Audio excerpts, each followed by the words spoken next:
favorite pair of shoes growing up happened to be a pair of black patent leather Mary Janes. They were Sunday shoes, and Sunday was an important day in every week. It was the day when we went to church, the day when we put on our best and we behaved our best, and we were with all of the people in the community, those who were older, the younger ones that we played and had fun with, and all the folk in between. So my black Mary Janes were very important. They were Sunday shoes.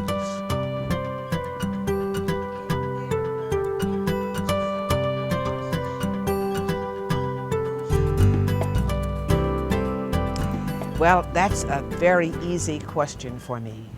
My number one mentor in my early years was Helen Timmons. Mrs. Helen Timmons was one of my teachers, and by the way, along with my grandmother, most of the folk that I most admired, the females that I most admired, were teachers, along with, as I've indicated, my little 4-foot tall grandmother. But Helen Timmons was very special. She was a gifted woman in many ways. She dressed just so, nothing fancy, but very classy and uniformed and plain and always in good taste. She had a number of skills that she modeled to perfection in the community and in the church. She spoke just so, and she conducted herself, her life, her very presence, just so.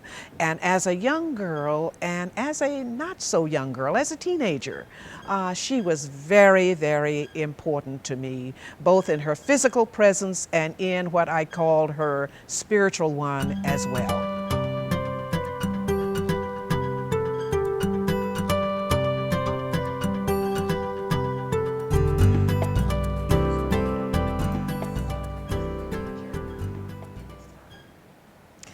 It's been a long walk because I am in my 80s now. I've been blessed with long life, and I've been blessed to have lived in a number of places and states in the United States and have served in those places, met many wonderful people and worked with many wonderful people along the way, both young people as well as folk who were elderly and mature and so forth. And you know, I've learned along the journey from both young and old.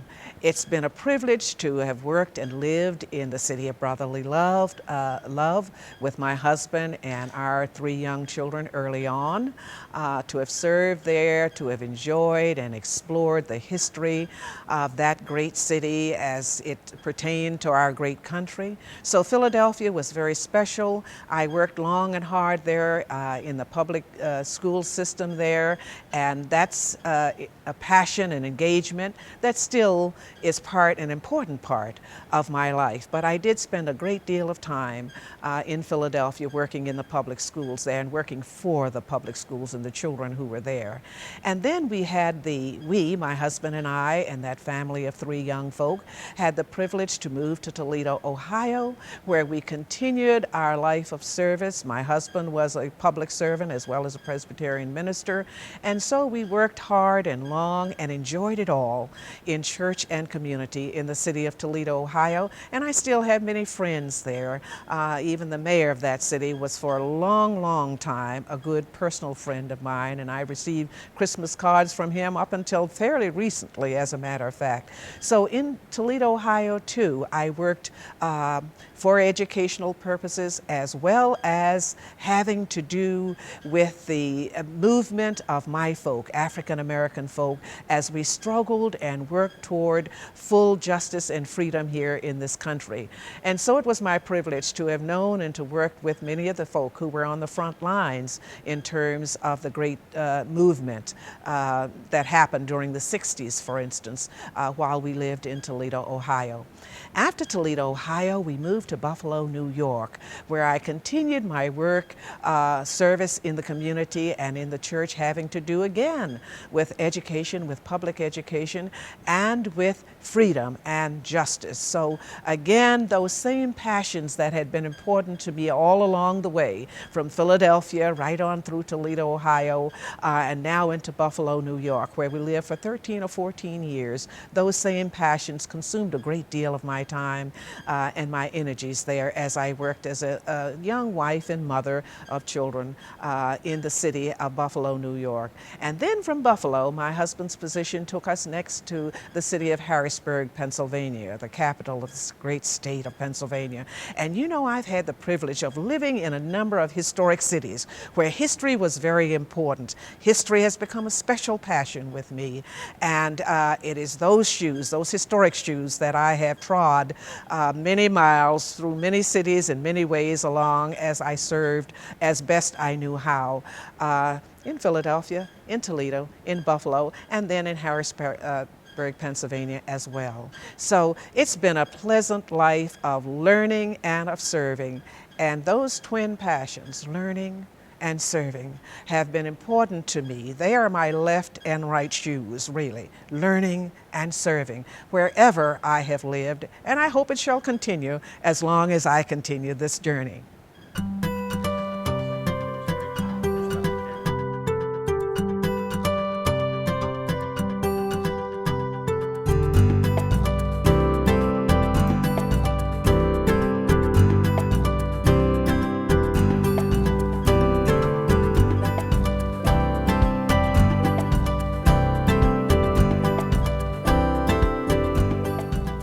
After Harrisburg, when we retired, we moved back home to Virginia, home for me, Caroline County. I'm a native of Caroline County. And with my passion for history, when I returned to my home state of Virginia and my home county of Caroline, I saw things there that I'd remembered from my youth. And unfortunately, those things were kind of going to sleep or having gone to sleep, one or the other. And I decided that it was wake-up time. One of the things that I saw there, one of the structures that I saw there, I remembered from my childhood days when I had gone to a one-room schoolhouse. And right off I decided, and I'm sort of a workaholic, I decided that I would restore that little one-room schoolhouse by the side of the road that had been built by African-American parents for African-American children, or colored children as we were called back in those days. And so I started with a great deal of energy and passion and concern for restoring that one-room schoolhouse.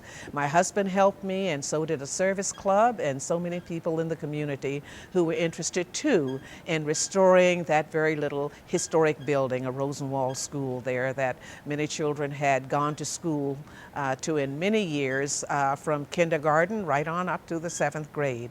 And so we restored that little schoolhouse, put it just back as it had been 50 years earlier. And then I decided, well, we need to bring it to life. We've restored it, but now we need to preserve it and put something in it, some spirit in it, some soul in it. And so I developed a living history program for children. And since I had worked with 4th graders, I decided that I would limit that 4th grade, that living history program to 4th graders. And each May and October in that little one-room schoolhouse in Port Royal in Caroline County, Virginia, I opened the doors of that one-room schoolhouse, and 4th graders come in from public schools, from Christian schools, from homeschoolers even for that matter, and spend a day in a one-room schoolhouse being taught by this old one-room schoolhouse teacher, just as they would have been taught 65 years ago, beginning with devotions and going on to physical inspection and on through the day, having lunch there and having recess, boys patting the tires, having a great contest. Everything is gender specific, you know, 65 years ago. So boys patted the tires during recess, and girls had potato sack races. And then the afternoon where we had geography and penmanship and on through the day to a spelling bee and the close of the day with a prayer or a song. And I continued that program even up to this present time, each May and October for fourth graders in that little one-room schoolhouse.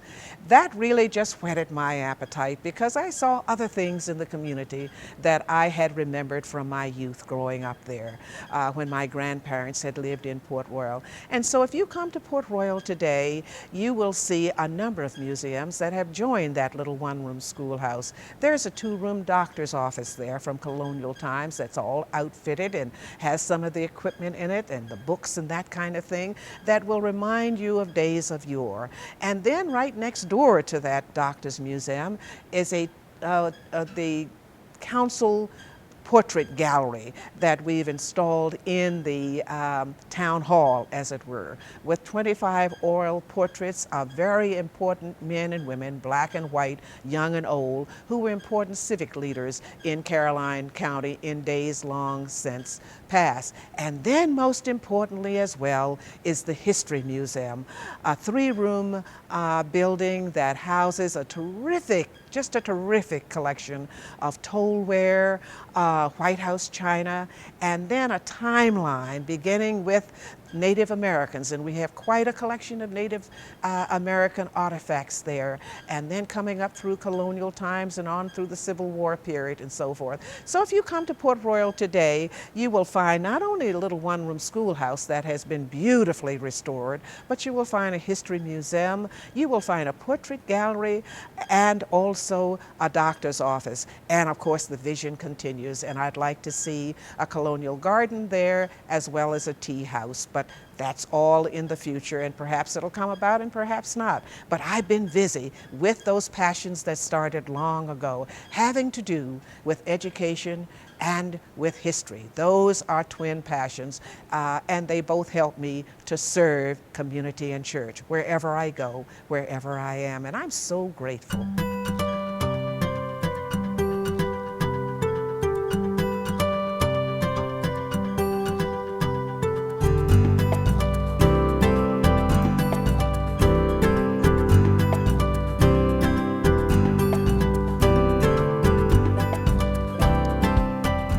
My life has revolved around those twin principles of learning and of serving. And so as in youth and then in middle years and now in my seasoned years, those twin passions still drive me. And I suppose as long as I have a mind and a spirit and a will, they will continue to do so, to learn and to serve with the passion of history. That's so, so important, not just for yesterday, but for all of the tomorrows and all of the folk who are yet to come.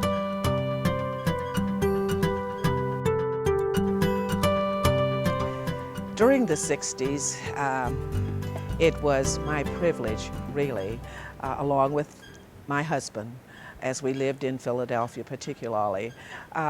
Our home was a place that was visited in Philadelphia by Dr. Martin Luther King and by many of the frontline names who were very, very important in the civil rights movement. So it was my privilege to have worked and to have served and to have walked and talked with many of those folk, who, most of whom are no longer with us today. But it was a time of progress, of growth, and of stretching. And you know, stretching is very, very important. And sometimes today we don't take time to stretch. Stretch means taking time to think about and then to do something, to be active, to be engaged and involved in bringing about some changes, some needed changes. And so even though things changed and progress, and God knows there's been a lot of progress, but there's still so much that needs to be done, that needs to be changed. And my hope is that new energies and new stretches will take place among and around and about folk in church and community so that progress can continue and we can all be better folk, and the world will be a better place as a result. But the 60s were a very important time, a time of strife, time of struggle, but a time too of progress. And we need to be mindful that all three things happened then, and that we need to continue that path: struggle, strife, and progress.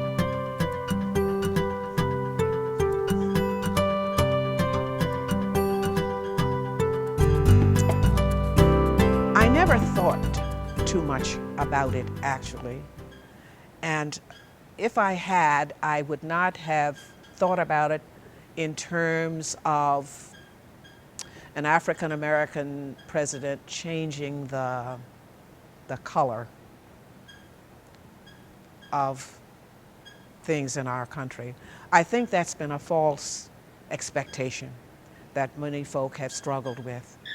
One person can make a difference, mind you, but one person can't make the difference. And so I am delighted that Barack Obama is president, and I pray for him daily. But I don't expect Barack Obama to change what it has taken this country 300 or 400 years to put in, 300 years to put into progress.